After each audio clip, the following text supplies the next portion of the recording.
The political arm of the network, backed by billionaire Charles Koch, is releasing a slate of digital ads in key states aimed at Donald Trump. The 15-second ads by the Americans for Prosperity Action Super PAC argue that if Trump becomes the Republican nominee next year, Biden will ultimately be reelected. Take a look. Trump says this time he'll beat Biden. But 60% of voters don't want Trump to be president. The only way Biden wins is if we nominate Trump again. The American people are ready to move on. What's Biden's secret weapon? Donald Trump is the GOP nominee. Then Biden wins the White House and gets the House and Senate, too. It's easy to see why Democrats want Trump. It's Biden's ticket to re-election.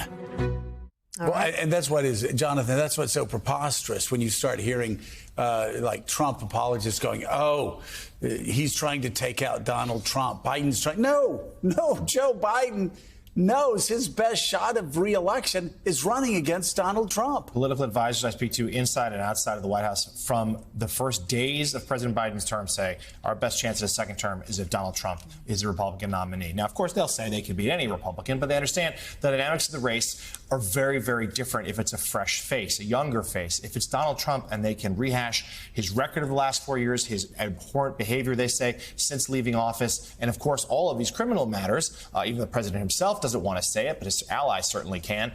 They feel great about that dynamic. That's the race they want to have. And Mike, we heard in that ad, it really taps into something you hear from Republicans, even Republicans that voted for Donald Trump twice. I'm tired. Let's move on.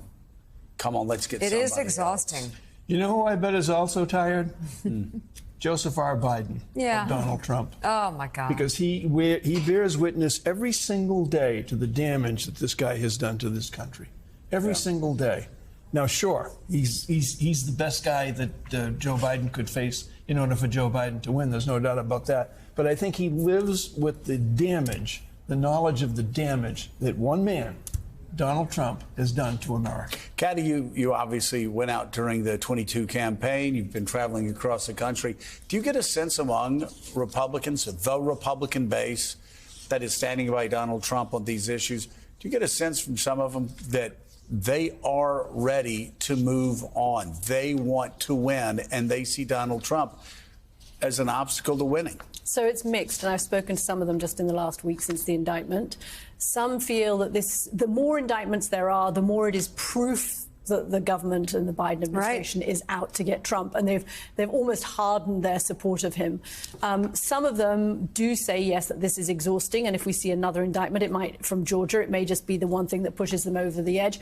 Everybody kind of agrees there's exhaustion, but you could have a conversation around this table and almost flip it into the world of Trump supporters, and we'd be saying the same kind of things, but from a totally different perspective. Right. That we're exhausted, that, you know, this is an unfair system, that it was a witch hunt. And I think we shouldn't forget the degree to which that is, and the more misinformation that is put out there into the bloodstream. I mean, you don't have to scratch very far into the internet to see the kinds of things that people are looking at. Those Koch ads are the entire rationale for Ron DeSantis' campaign, which is, I'm a winner. I'm going to win.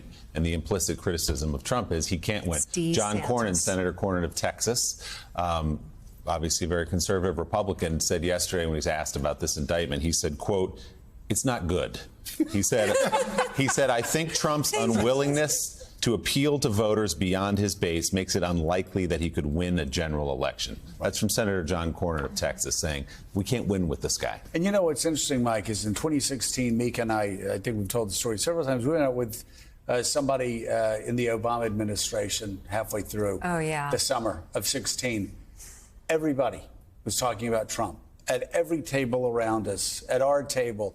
What about this? What about that? Whether it was good, whether it was bad.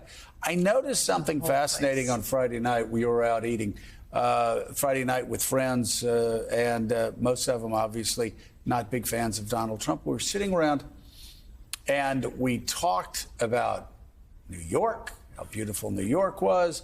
We talked about, I think we talked about baseball. We were talking, it was the night before the Belmont. So we were talking about the Belmont. Hey, did you know it was 50 years ago today that Secretariat won in 70? And we're going through all this, and we're about an hour through dinner, and I thought to myself, on the day Donald Trump's indicted, nobody's talking about him. They would rather talk about a horse that won the Triple Crown 50 years ago and talk about anything else but an ex-president who just got indicted. And I thought, you know what? That's a change. This is showing that Americans are we're tired to move on with our lives. Yeah, well, there's no surprise left in Donald Trump. No matter what he does, no matter what he says, it's no longer surprising. It's no longer shocking.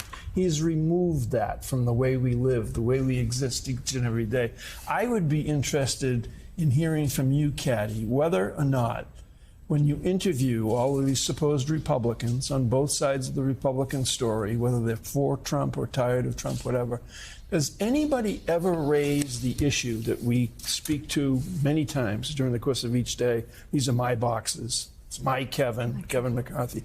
That this is a terribly damaged psychological individual, Donald J. Trump. Terribly damaged. Yeah, I think you wish. Phrase it that way. Does anybody ever allude to that? No. Raise it? Mention it? No. They feel that he has been victimized and that every single lawsuit that is raised against him, they kind of put in the same bracket of, you see, that is further evidence. It's not to do with the facts of that case. It's to do with the mounting, accumulated evidence that the state is out to get Donald. I will say, I hear from evangelicals say, he's not a good man. Yeah. We wouldn't invite him over to our house. We certainly wouldn't want him around our kids. But he fights for us. He fights for the things that we want. And so that's how some people have justified it in the past. I think it gets a little bit harder. You know, when it's a zero-sum game, when it's a fight between Donald Trump and Joe Biden, or Donald Trump and Bernie Sanders, Donald Trump, Kamala, when they play that game, what do you want me to do? Vote for AOC and a Martian? And I say, well, no, it's Joe Biden. He's from Delaware, and he was too close to credit card companies, and so. But you can call him a Marxist if you want to. That's one thing. But it's Donald Trump, Ron DeSantis, Donald Trump, Tim Scott, Donald Trump, all these other people. Suddenly, it takes away a lot of that argument. You know what's interesting is if it ends up being Joe Biden versus Donald Trump again, it's a fairly easy thing to frame up from the Democratic perspective, I would think. Basically, it's here's a good man, here's a bad man. Mm-hmm. You decide, and we'll tell you why he's good, and we'll tell you why he's bad, because you already know he's bad. Well, and the things that we're hearing from the hard right Trump base just doesn't get out there. Again, I think most, as I've said a million times, if Hunter Biden's indicted, people go, oh, that's a shame. It has to be tough on the president. That's a shame. He got indicted. Well, that's the way the system works. If somebody else gets indicted, okay, well, that's a shame. It's what. But this whole thing about this is a shame, the Biden crime family and putting them on barges outside of Gitmo, it just makes people. There are people whose job it is to know what's going on. Who don't share that. All of the stuff that they do and say about Joe Biden and everything else, that's not where the swing voters are. Now the swing voters are asking, is he too old? Yeah. Can he carry on for 4 more years, because he sure looks old? That's what they're talking about. They're not talking about Hunter Biden's laptop. No. So that's the real question he has to get through. But between, again, if it's Ron DeSantis, how old's Ron DeSantis? 48? Yeah, I think it's DeSantis. If it's DeSantis, he can go, come on, the guy's too old for the job. If it's Donald Trump, what's Donald Trump, 77, 78? Like Trump. Not actually the fittest guy. In a couple of days. Tomorrow, actually. Tomorrow. Not actually the fittest guy in the world, Donald Trump. No. It's 77, 78, not the healthiest guy. So, kind of hard for him to make that argument, unlike Ron DeSantis. Yeah, polling suggests that the president's age is an issue. That's part of why the White House is hoping that Trump is their opponent, because they know that negates a lot of the age concerns, because Trump is only a few years younger. It'd be different otherwise. But to your point, I mean, the things that Republicans are talking about, the Hunter Biden stuff as being the best example, it's to a hardening but shrinking base of support. They're not growing their electorate. They're not gaining any voters by talking about that. They're preaching to the choir. In some cases, the January 6th convict choir.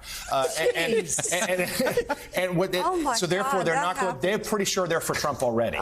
So this is going to be a moment where independents and swing voters show, again, they don't care about that stuff. And it's hard to imagine any scenario where Trump has grown his support among the independent swing voters, suburban women who are actually going to decide this election.